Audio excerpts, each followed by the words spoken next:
Good morning students. आज हम एक नया चैप्टर स्टार्ट करेंगे जो कि आपका चैप्टर नंबर 12 और उस चैप्टर का नाम है एनर्जी। ओके, सो एनर्जी आप इन टर्म्स आप यूँ भी समझते हो एनर्जी क्या है। लाइक जो आपके शरीर में जो एनर्जी होती है जिसकी वजह से आप कोई भी काम कर सकते हो, चाहे वो आपको पढ़ना हो, खेलना हो, कूदना हो, कोई भी चीज़ करनी हो, चाहे आप चल रहे हो, स्विमिंग करना हो, आपको खेलना हो, डांस करना हो, उसके लिए हमारे बॉडी में एनर्जी की रिक्वायरमेंट होती है जिसकी वजह से हम वो सारी एक्टिविटीज़ को कर सकते हैं। तो मसला है कि बॉडी में एनर्जी होना बहुत ज़्यादा ज़रूरी है, यानी ताकत होना ज़रूरी है, जब जाके आप कुछ काम कर पाओगे। ओके, सो हमें जो है एनर्जी वेरियस नेचुरल रिसोर्सेज से मिलती है, चाहे वो सन हो, विंड हो, वाटर हो, प्लांट्स हो। ओके, इन सब में एनर्जी मिलती है। तो इस वजह से इस चैप्टर में हम यही पढ़ेंगे कि हमें कौन कौन सी फॉर्म्स ऑफ एनर्जी है, या एनर्जी को अगर हम किस फॉर्म्स में डिवाइड करते हैं साइंटिफिकली, इसके साथ साथ कौन कौन सी टाइप्स होती हैं एनर्जी की, कौन कौन से सोर्सेज होते हैं एनर्जी के, कहाँ कहाँ से हमें सोर्सेस मिल रहे हैं। क्योंकि एनर्जी जो है वो हम दो फॉर्म्स से मिलती है, वैसे तो सारे नेचुरली है, पर लेकिन कुछ एनर्जी होती है जो कि हमें डायरेक्ट नेचर से मिलती है। लाइक विंड एनर्जी हो गई, सोलर एनर्जी यानी कि सन एनर्जी हो गई, वाटर एनर्जी हो गई, ये हमें बहुत डायरेक्टली हमें नेचर से मिलती है, और ह्यूमन एफर्ट्स के बाद में हम इसको कन्वर्ट करके और हम उन एनर्जी का यूज़ करते हैं। और भी अदर एनर्जी, फ्यूल एनर्जी हो गई। ओके, इनके बारे में जानेंगे, और उसके साथ साथ इन एनर्जी जो हमें मिल रही है उनको कंजर्व करना ज़रूरी है। ऐसी बहुत सारी एनर्जी जो लाइक सन हो गई, विंड हो गई, एयर हो गई, ये अभी आने वाले समय में ख़त्म नहीं होगी, है ना, क्योंकि सन है, सनलाइट हमें मिलती रहेगी, सो उससे जो हमें एनर्जी मिलेगी वो कभी ख़त्म नहीं होगी। वाटर है तो वाटर अभी पर्याप्त मात्रा में है तो उसमें वो ख़त्म नहीं होगा।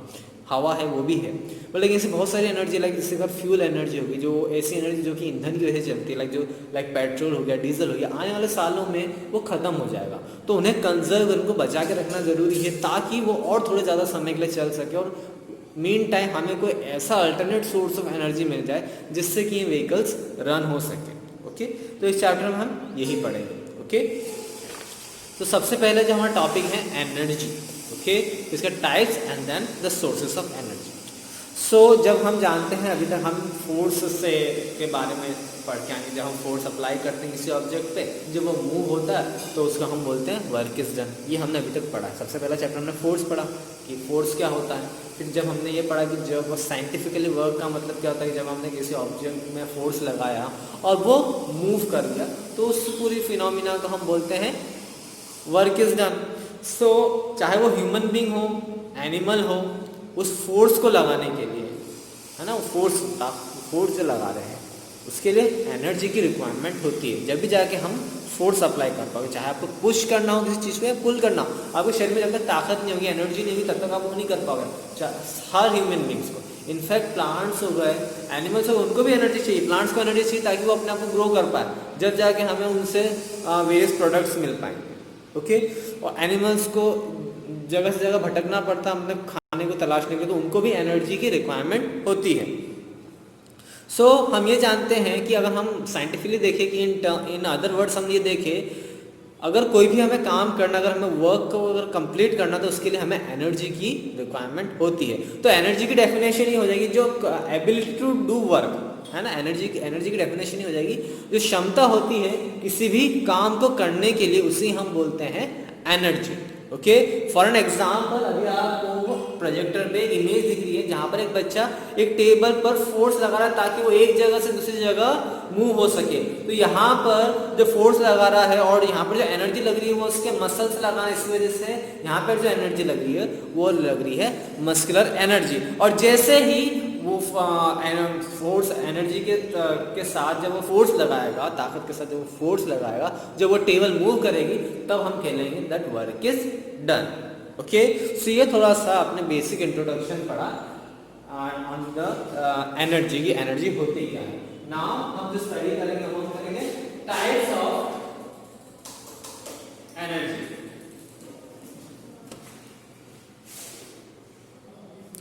सो अब जो नेक्स्ट हम पढ़ेंगे वो हम पढ़ेंगे types of energy. So there are different types of energy. हमारे एनवायरनमेंट में बहुत सारी different types of energy present है, solar energy, wind energy, but लेकिन एनर्जी को बेसिकली या फिर दो टाइप्स में क्लासिफाई किया गया है। एक होती है पोटेंशियल एनर्जी और दूसरी होती है काइनेटिक एनर्जी। ओके, जैसे अब एक पिक्चर देखो, यहाँ पर एक लड़का जो है वो एक हिल पर खड़ा है। ओके, हिल, पहाड़ है ना, पहाड़ी यहाँ पे किसी ऊंची जगह पे खड़ा है, किसके साथ खड़ा है, एक बड़ी सी बॉल के साथ। तो यहाँ पर उस बॉल के अंदर जो एनर्जी स्टोर्ड है उसे हम बोलते, उस बॉल के अंदर ऐसा पोटेंशियल है कि वो मूव कर जाए, है ना, जो बॉल है उसके वजह से क्षमता है कि वो मूव कर सकती है। सो जब भी किसी बॉडी में एनर्जी पॉजेस रहती है, जब वो रेस्ट पे रहता है, यानी कि जो वो मतलब यूँ कि उसकी पोजीशन, जिस पोजीशन में वो खड़ा है उसी पोजीशन में जब उसकी बॉडी में क्षमता रहती है कि उसके अंदर एनर्जी है वो मूव कर जाए, तो ऐसी एनर्जी को हम बोलते हैं पोटेंशियल एनर्जी। ओके, और भी ज़्यादा सरल भाषा में अगर मैं बोलूँ तो जैसे लाइक अभी मैं यहाँ पे खड़ा हूँ, यहाँ पे खड़ा हूँ, मतलब मेरे अंदर क्षमता है कि अगर आप मुझे अभी बोलोगे कि भागो तो मैं भाग जाऊँगा। तो यहाँ पर मतलब मेरे अंदर वो एनर्जी पहले से स्टोर्ड है, मैं भी स्थिर खड़ा हूँ बिल्कुल अपनी पोजीशन पे खड़ा हूँ, बट लेकिन मेरे अंदर एनर्जी है कि मैं उस कोई भी काम हो, आप मुझे बोलो भागने के लिए, किसी चीज़ को पुश करने के लिए, पुल करने के लिए, पर मेरे अंदर क्षमता है, एनर्जी है कि मैं वो काम कर सकता हूँ। तो ऐसी एनर्जी जो हम पॉजेस करके रखे हुए हैं, जब हम अपनी पोजीशन पे खड़े हो पा रहे हैं, जैसे किसी अभी बॉल है, इसके अंदर भी क्षमता है कि जैसे ही इसको हम पुश करेंगे तो ये मूव करना स्टार्ट हो जाएगी, पर उसके लिए हमें पुश करना पड़ेगा, उससे पहले उसके अंदर बॉडी में उसकी उस बॉल में इतनी क्षमता है कि वो कोई एनर्जी उसके उस ऑब्जेक्ट के अंदर एनर्जी है। ओके, तो ऐसी एनर्जी या फिर ऐसी बॉडी जिसके अंदर क्षमता होती है कोई भी काम करने के लिए, उसको हम बोलते हैं पोटेंशियल एनर्जी। ओके, जैसे कि हम ह्यूमंस हैं, अगर अभी आप स्थिर खड़े हो तो अभी आपके अंदर ऐसा नहीं है कि आप बिल्कुल बेजान हो, आपकी बॉडी में ताकत नहीं, आपके बॉडी में एनर्जी पॉजेस करती है। जैसे मैं आपको बोलता हूँ कि भागिए या ये काम करिए, दौड़िए, खेलिए, तो आप काम करने लग जाओगे, तो आप मतलब इसका मतलब कि आपके बॉडी में पहले से एनर्जी है, जो पहले से एनर्जी पॉजेस कर रखी है, और अभी आप कुछ भी नहीं कर रहे हो, रेस्ट कर रहे हो, खड़े हो, सिंपल अपनी पोजीशन पे खड़े हो। तो जब भी कोई ऑब्जेक्ट या बॉडी किसी अपनी एक फिक्स पोजीशन में खड़ा रहता है, मूव नहीं करता है, तो और उसके अंदर जो एनर्जी पॉजेस की हुई होती है उसे हम बोलते हैं पोटेंशियल एनर्जी। ओके, अभी आप अगर आपने कभी बचपन में अपने जो स्प्रिंग वाले पेन आते थे उनके अंदर स्प्रिंग रहती थी, ओके, तो वो एक एग्जांपल हो सकता है पोटेंशियल एनर्जी का। जब अगर आप स्प्रिंग को जब प्रेस करके रख दोगे, बहुत पूरा प्रेस कर दोगे, तो उस स्प्रिंग को जैसे आप छोड़ोगे तो उसके अंदर इतनी पोटेंशियल है कि वो अपनी वापस अपनी उस पोजीशन पे ले जाए। जब आप उसको दबा के रख रहे हो तो अभी जब इस पोजीशन पे वो क्या कर रही है, रेस्ट कर रही है, मतलब वो मूव नहीं कर पा रही, आपने दबा के रखा हुआ है, बिल्कुल आपने छोटा कर दिया, तो ऐसी उस पोजीशन में वो स्प्रिंग के अंदर क्या हुई, मूव करने की क्षमता आ गई, है ना। जैसा उसको आप अगर लंबा करके रखते हो स्प्रिंग को, अगर आप दबा के नहीं रखते हो तो वो अपने जो जिस पोजीशन में उस पोजीशन में हिलेगी। जब उसको दबा दोगे, ओके, जब उसको दबा दोगे उस स्प्रिंग को, तो उसमें जब आप जैसे अपना हाथ छोड़ोगे तो वो मूव कर देगी, अपने ओरिजिनल पोजीशन में जाने की कोशिश करेगी, तो उसको हम बोलते हैं पोटेंशियल एनर्जी, जो कि उस स्प्रिंग ने भी जब हमने दबा रखा है उस दौरान उसने उसकी उस ऑब्जेक्ट में, उस बॉडी में इतनी एनर्जी पॉजेस होगी कि जैसे आप हाथ छोड़ोगे तो वो मूव करना स्टार्ट कर देगी। तो ऐसे एनर्जी को जब जैसे लाइक हम इंसान हैं, अभी हम रेस्ट में हैं और हमारे अंदर जो एनर्जी है उसे हम बोलेंगे पोटेंशियल एनर्जी, क्योंकि अभी हम मूव नहीं कर रहे हैं पर हमारे बॉडी में ऑलरेडी पॉजेस है कि आप जो भी काम बोलोगे हम वो कर देंगे। ऐसी एनर्जी को, ऐसी ताकत को हम बोलते हैं पोटेंशियल एनर्जी। ओके, अब अगर हम दूसरी इमेज देखते हैं, यहाँ पे बच्चे ने क्या करा, उसी बॉल पर धक्का दे दिया तो वो बॉल मूव करने लग गई। ओके, जब अब वो मूव कर रही है तो उसका मतलब क्या है कि बॉल जो है मोशन में है, चल रही है। कोई अगर आप भी चल रहे हो तो उसको मोशन ही बोलेंगे कि वो चल रही है। सिंस यहाँ पर बॉल भी मूव कर रही है और कहीं ना कहीं वो मूव कर रही है। ओके, हम क्या जानते हैं वर्क कब होता है, जब कोई चीज़ मूव करना स्टार्ट कर दे, जब हमने फोर्स अप्लाई करा उस पर चीज़ मूव करना लग जाए तो उसको हम बोलते हैं वर्क इज डन। तो मतलब वर्क डन कब होता है, जब हम उसके अंदर किसी बॉडी के अंदर या किसी ऑब्जेक्ट में एनर्जी हो। तो यहाँ पर वो बॉल के अंदर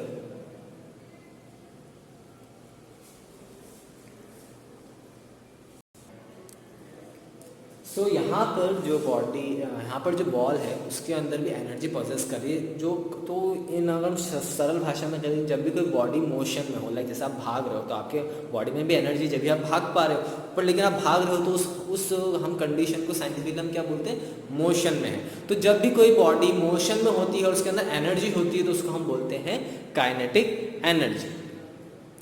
हम और भी अदर एग्जाम्पल्स लेते हैं, लाइक जैसे आपकी बुक में एक एग्जांपल है, प्लेस ए वुडन कॉइन और अ carrom board and hit it with a striker, you will observe that the coin moves forward. In this example coin has the kinetic energy. आपने कभी carrom खेला हो, okay, आपने carrom खेला हो तो उसमें कॉइन्स रहते हैं, आप उसको स्ट्राइकर से हिट करते हो। जैसे आप स्ट्राइकर से उस कॉइन अपनी जो गोटी रहती है तो इसे हिट करते हो तो मूव करना, स्ट्राइकर वहीं रुक जाता है, पर गॉड जो वो कॉइन होता है या फिर जो गोटी होती है वो ब्लैक कलर की सर्कल वाली, वो मूव करना स्टार्ट करती है। तो वो जो कॉइन है वो भी उस मोशन में है, तो उस कॉइन में एनर्जी जो पजेस कर रही है वो कर रही है kinetic. So there are several forms of energy like solar energy, heat energy, light energy, mechanical energy, wind energy, chemical energy, electrical energy, sound energy, है ना। एनर्जी के बहुत सारे फॉर्म्स हैं। आपको सोलर एनर्जी मिल जाएगी जो सन से चल रही, हीट एनर्जी किसी आग से या स्टीम से आग लगा के कोयला जला के उससे एनर्जी निकलती, खाना बनता है, तो वो हमारी हीट एनर्जी का एग्जांपल हो गया। लाइट हो गई, लाइट के थ्रू जो एनर्जी जनरेट होती है। मैकेनिकल एनर्जी हो गई मशीन्स के थ्रू। विंड एनर्जी हो गई जो हवा से बहुत सारी जगहों पे विंड एनर्जी के थ्रू इलेक्ट्रिसिटी जनरेट होती है। तो ये सारे एग्जांपल हो गए आपके केमिकल एनर्जी, इलेक्ट्रिकल एनर्जी, ये सारे एग्जांपल हो गए आपके एनर्जी के वेरियस फॉर्म्स के। ओके, अभी हम जब नेक्स्ट टॉपिक में हम पढ़ेंगे सोर्सेस ऑफ एनर्जी, ओके, जिसमें सन, विंड, वाटर, इनके बारे में हम जानेंगे। ओके।